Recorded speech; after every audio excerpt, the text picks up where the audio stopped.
Ese es el caso del vuelo 914. Quizá lo hayas escuchado antes, puesto que tiene una gran historia detrás en el mundo del misterio. En lo personal me pareció sumamente interesante y por eso hoy lo traigo para compartirlo con ustedes. Para que juntos observemos aquellas cosas, aquellos detalles y aquellas características que hacen especial a este caso. Y para que al final cada uno de nosotros saque una conclusión acerca de este tema. ¿Será una conspiración más? ¿Será realidad? ¿O solo una leyenda que creció en el tiempo? Así es pues como comienza la historia del vuelo 914. Esa historia tiene su origen en 1955, el 2 de julio para ser exacto. Un vuelo con el título 914 de Pan America dejaba una de las pistas del aeropuerto John F. Kennedy con intenciones de arribar hacia Miami, el cual era su destino final. La tripulación se componía de 57 pasajeros y 4 tripulantes a bordo. Se hicieron las revisiones de rutina sin encontrar nada que levantara ninguna sospecha. Era un vuelo más de un punto A a un punto B. Se estipulaba que el vuelo duraría 3 horas, el tiempo atmosférico era bueno, todo estaba en condiciones para que se realizara un vuelo de rutina. Sin embargo, a poco tiempo del despegue, la torre de control perdería contacto con la aeronave, lo que llevó a activar los diferentes protocolos de emergencia aérea, puesto que también desapareció de los instrumentos de rastreo. Se sospechó que pudiera tratarse de un siniestro aeronáutico. Es así que se iniciaría una búsqueda en campo de lo que se suponía iban a ser restos de la aeronave. Eso indicaba que entre algún desperfecto mecánico o error de los pilotos en el avión se habría desplomado en algún lugar del océano Atlántico. Se inició una pesquisa en las zonas costeras y el mar, sin embargo no había señal alguna de restos de la aeronave, el fuselaje o pertenencias desperdigadas del equipaje, o peor aún, cuerpos inertes de las víctimas flotando en el mar. El tiempo empezó a pasar y la familia de todas las personas involucradas, que eran 61 en total, empezaron a pedir respuestas a las autoridades acerca del destino del vuelo e información acerca de sus familiares y allegados. Al tiempo, no hubo mayor respuesta y ante la ausencia de evidencias físicas que dieran fe de que la aeronave había realmente sufrido un accidente, no se podía dar una respuesta certera por parte de las autoridades. Sin embargo, había una nota en el diario Daily Note en la cual se decía que todas las familias de las 61 personas involucradas habían sido indemnizadas por la catástrofe. A partir de este hecho, se tiene muy poca información acerca de qué fue lo que sucedió con este caso. Hasta aquí, parecía que este caso iba a ser uno más de esos que ocurren a lo largo de la historia, tanto en mar, tierra y cielo, que no iba a tener una solución o no iba a tener una continuación en el tiempo. Luego que un 21 de julio ocurriera un hecho que marca un antes y un después en esta historia y convierte la misma en un misterio. El 21 de mayo de 1992, en lo que también parecía un día normal de trabajo en el aeropuerto de Venezuela, el tráfico aéreo habitual, el día normal se vio interrumpido, pues el controlador de aéreo de la torre de control designado para ese día, llamado Juan de la Corte, vio que un avión no identificado se empezaba a marcar en los instrumentos de localización del aeropuerto de Caracas, por lo que pensó que se trataba de alguna aeronave pasajera o un error en el radar. Sin embargo, a medida que se acercaba, ocupó sus binoculares para hacer una comprobación visual y se extrañó gravemente al observar por su conocimiento y pasión en la aeronáutica que se trataba de un antiguo avión llamado McDonnell Douglas DS-4, que utilizaba un antiguo sistema de hélices que no era más común en esos días, donde lo convencional son las turbinas en los costados de los aviones. Ante dicho avistamiento, el controlador aéreo trató de establecer comunicación con el aeronave. Solicito información del aeropuerto al cual nos estamos acercando. Repito, solicito información del aeropuerto al que nos estamos acercando. Sí, aquí Juan, operador de torre de control. Se encuentra en el aeropuerto internacional de Caracas. Por favor, proporcione información del vuelo y cuál es su destino. Reporta vuelo 914 de Pan America, con despegue confirmado de Nueva York y con destino a Miami. El aeronave tiene a bordo 57 pasajeros y 4 miembros de tripulación. Entiendo, gracias. Por favor, proporcione más información acerca del vuelo 914. Reporto, nuestro vuelo se programó para salir a las 6:45 del aeropuerto de Nueva York y posteriormente arribar a las 9:45 en el aeropuerto de Miami.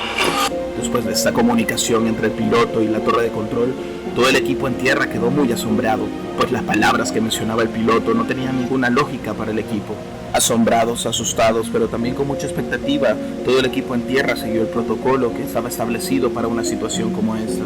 Se inició entonces la movilización de las aeronaves en tierra, así como también el despegue de una pista, para preparar el despliegue y así el descenso y posterior aterrizaje de la aeronave. Se estableció entonces una nueva conversación con la aeronave para coordinar el descenso y el aterrizaje. Aquí torre de control, vuelo 914. Se despejó la pista central y se ha otorgado prioridad al vuelo 914. Proceda con el aterrizaje. Entendido. Aquí piloto de la aeronave 914. Iniciamos maniobras de descenso para el posterior aterrizaje. Entendido. Proceda. Aquí vuelo 914. Confirmo aterrizaje exitoso. Confirmo aterrizaje de vuelo 914, 21 de mayo de 1992. Aterrizaje de emergencia del vuelo 914, el cual procede del territorio de Estados Unidos. Después de esa conversación, hubo un silencio, tanto en la cabina como en la torre de control, pero el silencio fue suspendido por el sonido de la radio que se activaba nuevamente. Era el piloto de la aeronave comunicándose nuevamente con la torre de control. Aquí el piloto de la aeronave 914. Me parece que hay un error en los datos. No puede ser 1992. Por favor, mantengan el perímetro y que nadie se acerque a la aeronave. Solicito despegue prioritario. Nos largamos de aquí. El miedo y el asombro que no podía hacer más en aquella torre de control que el equipo en tierra. No entendía qué es lo que estaba pasando. Sin embargo, empezaron a ver cómo los motores de aquella aeronave empezaban a activarse, aquellas grandes hélices empezaban a rotar y el piloto empezaba a hacer maniobras de despegue. Aquí torre de control, por favor le pedimos que se detenga con las maniobras de despegue. Repito, le exigimos que se detenga con las maniobras de despegue. Pero todos aquellos intentos fueron en vano, ya que no pudieron nada más que observar cómo el piloto empezaba a hacer maniobras, giraba aquel antiguo avión, aquellas hélices giraban a todo motor, mientras se encarrilaba por la misma pista en la que había entrado. Aquel antiguo avión derrapaba por la pista, mientras enderezaba su nariz y alzaba vuelo nuevamente. Ellos solo pudieron observar cómo el avión se elevaba cada vez más alto y se perdía entre las nubes y el cielo del Caracas. Luego de esto último, el personal en tierra quedó helado y tratando de encontrar respuestas. El caso de un avión que arriba a una ciudad de la nada y del cual no se tenía registro hace 37 años era sumamente extraño. Se empezó a especular acerca de si ese día, el 21 de mayo de 1992, habían podido sufrir una alucinación colectiva y a raíz de esto haber visualizado un fenómeno tan extraño. Inclusive hubo medios que cubrieron el caso. Sin embargo, nunca hubo una conclusión aceptada en general. También otros investigadores más afines a otro tipo de estudios decían la posibilidad de que la nave hubiera podido cruzar algún tipo de portal o agujero de gusano que lo hizo pasar de una línea temporal diferente a otra.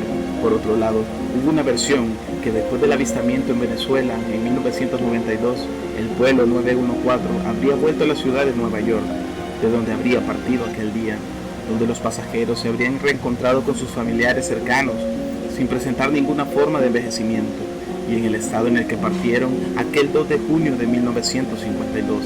Esta versión fue desmentida rápidamente debido a que no hubo ninguna expresión testimonial o algo parecido que pudiera constatar aquella historia. Por último, con el pasar de los años, el caso se fue volviendo más un mito y se empezó a aceptar el hecho de que este caso había sido más alimentado por la leyenda, el misterio y el impacto que generaba la historia. Es por ello que al título personal pienso que estas historias se mantienen vivas en el misterio, puesto que esconden detalles sin aclarar y muchas otras veces se especula acerca de si este tipo de casos son escondidos a propósito, para que no nos cuestionemos acerca de cosas de las cuales desconocemos, acerca de aquello oculto que no es a simple vista para todos, o quizá solo sean historias que han ido transformándose a través de los años y en el inconsciente colectivo se adopten como leyendas y como posibles verdades. Todo esto queda interpretación individual. Por mi parte, solo puedo agradecerte por haber llegado hasta el final. Espero que te guste este contenido. Ojalá puedas apoyarme con una suscripción y un like para poder seguir subiendo contenido como este.